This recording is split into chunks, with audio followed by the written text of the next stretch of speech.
Jangan lupa like, komen, dan subscribe channel YouTube TVRI Bengkulu dan nyalakan lonceng notifikasinya.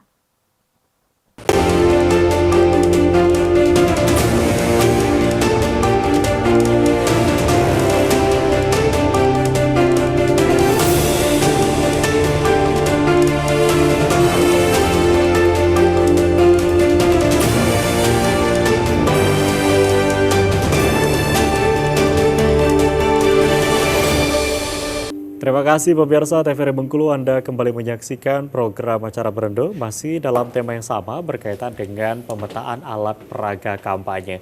Dan tentunya masih bersama dengan narasumber kita pada kesempatan kali ini, perwakilan dari Komisioner KPU Kota Bengkulu, ada Bang Anggi Stephensen dan juga Presiden Mahasiswa Universitas Muhammadiyah Bengkulu, ada Frengko Kurniawan. Nah, kalau kita melihat dari alat peraga kampanye ini sendiri, sebetulnya kalau dari Frengko nih sebagai anak muda, seberapa efektif dan apakah ada alat peraga kampanye yang lebih efektif lagi gitu ya untuk bisa mendekati salah satu ada generasi muda saat ini? Gimana nih Frengko? Kalau kita melihat untuk peraga kampanye pada hari ini sangat luar biasa. Mulai dari subjektif dan objektifnya kan. Baik itu dari bendanya, terus orang-orang yang dari tim sukses masing-masing itu kan sudah melakukan kampanye yang sangat luar biasa. Nah, mungkin dengan berkembangnya teknologi sekarang, ini masyarakat ini sedang ditergiurkan oleh di branding media sebenarnya. Nah, karena banyak anak milenial sekarang ini lebih tertarik dengan framing media. Kebanyakan. Nah, karena kita ketahui sangat luar biasa ini, mulai dari framing media di online maupun secara internet biasa. Nah, kalau kita melihat dari peraga kampanye yang ada di kota kita sekarang ya, kalau kita melihat berkaca dari kota kita ini sangat luar biasa juga. Contohnya yang sering terjadi sekarang ini kan kampanye yang secara omongan nih. Nah, ini sering terjadi nih melalui obrolan itu kan sebagai media kampanye juga sebenarnya dari kawan-kawan yang masih sudah terlibat di dalam politik sebenarnya. Oke, jadi memang kalau kita melihat media sosial ini sangat berperan penting dalam proses kampanye itu sendiri. Tidak hanya dimanfaatkan oleh anak-anak generasi muda, tetapi juga para calon legislatif yang mungkin saat ini sudah mulai menggelut di sana juga. Tidak hanya secara langsung tadi kalau kita melihat ada papan di jalan, tetapi juga memanfaatkan media sosial itu sendiri. Nah, kalau dari Bang Anggi sendiri seperti apa nih Bang? Kalau kita melihat untuk kampanye di media sosial, mungkin masyarakat juga terkadang ada yang mungkin kalau informasi di media sosial ini kadang mudah diterima, tapi kadang ada juga informasi yang justru menyesatkan, kadang informasi hoax jadinya gitu ya. Nah, ini seperti apa kalau dari Bang Anggi? Nah, yang pertama memang kita menegaskan sekali lagi kampanye ya melalui media sosial itu merupakan bagian dari kampanye. Tetap alur atau ringnya memang di masa kampanye 28 ke atas ya. Tetapi di dalam melakukan sosialisasi di media sosial ya, itu memang harus diatur ya, tidak boleh menggunakan kata-kata yang bersifat hoax ya, lalu menjelek-jelekan pihak manapun.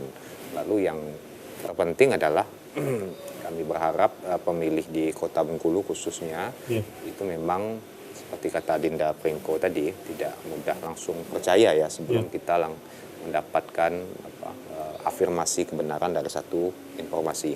Tapi kalau misalnya hanya sebatas mengenalkan saja, mengajak atau memaparkan visi misi ya, saya rasa itu memang diperbolehkan ya. Oke.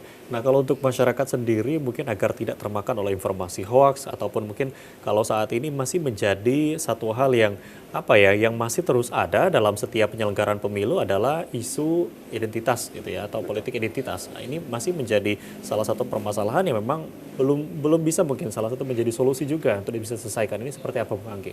Ya, kita berkaca pada pemilu yang terakhir ya 2019 kita tak henti-hentinya baik itu penyelenggara maupun peserta pemilu itu diserang dengan beberapa hoax ya. Ada yang memang secara eksplisit kita akui lumayan agak berdampak ya.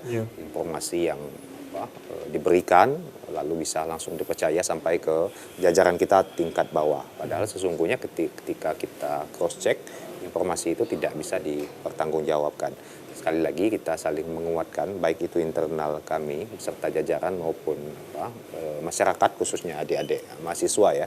Ketika misalnya ada kampanye di media sosial, ini memang kita harus memfilter dulu ya.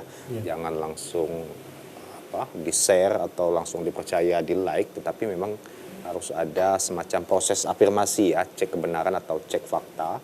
Kalau misalnya itu berkenaan dengan institusi atau lembaga tertentu, kita bisa langsung masuk ke website lembaga tertentu, biar informasi-informasi itu memang aktual dan bisa dipercaya. Dan pengalaman 2019, serangan hoax ini memang lebih banyak dominan ya, itu memang dimainkan di sekitaran juru kampanye untuk pemilihan presiden dan wakil presiden. Walaupun bukan, sekali lagi saya katakan, untuk anggota DPD, DPR, DPRD provinsi dan kota tidak ada ya. Tapi memang fragmen-fragmennya itu banyak yang hoax ketika kita memainkan polar-polar di pemilihan presiden dan wakil presiden ya. Oke, nah kalau dari Prengko sendiri seperti apa melihat mungkin dengan banyaknya kampanye atau mungkin banyaknya memanfaatkan media sosial, justru banyak juga masyarakat kita justru yang salah mengartikan, artinya menerima informasi hoaks, ada juga artinya temakan dengan politik identitas dan lain sebagainya. Ini seperti apa, Prengko? Inilah adalah salah satu dampak negatif yang dihasilkan dari media sosial. Tentunya ketika ada dampak positif akan ada timbul juga dampak negatif. Sebagai saya terkhususnya dengan generasi muda pada hari ini kan, kita harus selalu cross check kembali apapun informasi yang didapatkan. Kebanyakan memang pada saat ini ketika masyarakat mendapatkan informasi karena ingin bersaing untuk menyebarkan secara masif, maka mereka tidak mentelaah terlebih dahulu apakah kebenarannya ini ada atau tidak. Itu. Ini ada menjadi kekurangan juga.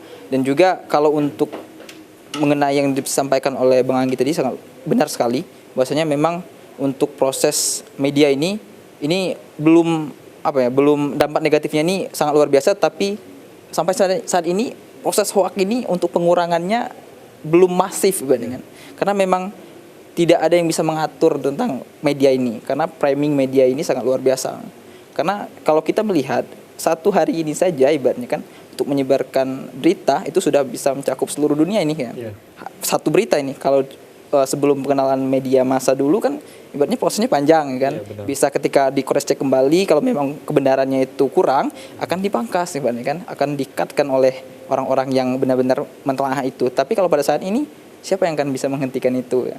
Oke, benar. Jadi memang kita sebagai masyarakat lah yang harus cerdas juga dalam memilih informasi yang benar. Baik, kita akan break sejenak, kita lanjutkan kembali. Dan pemirsa, TVRI Bengkulu masih dalam tema yang sama berkaitan dengan pemetaan alat peraga kampanye. Kami akan kembali setelah yang satu ini.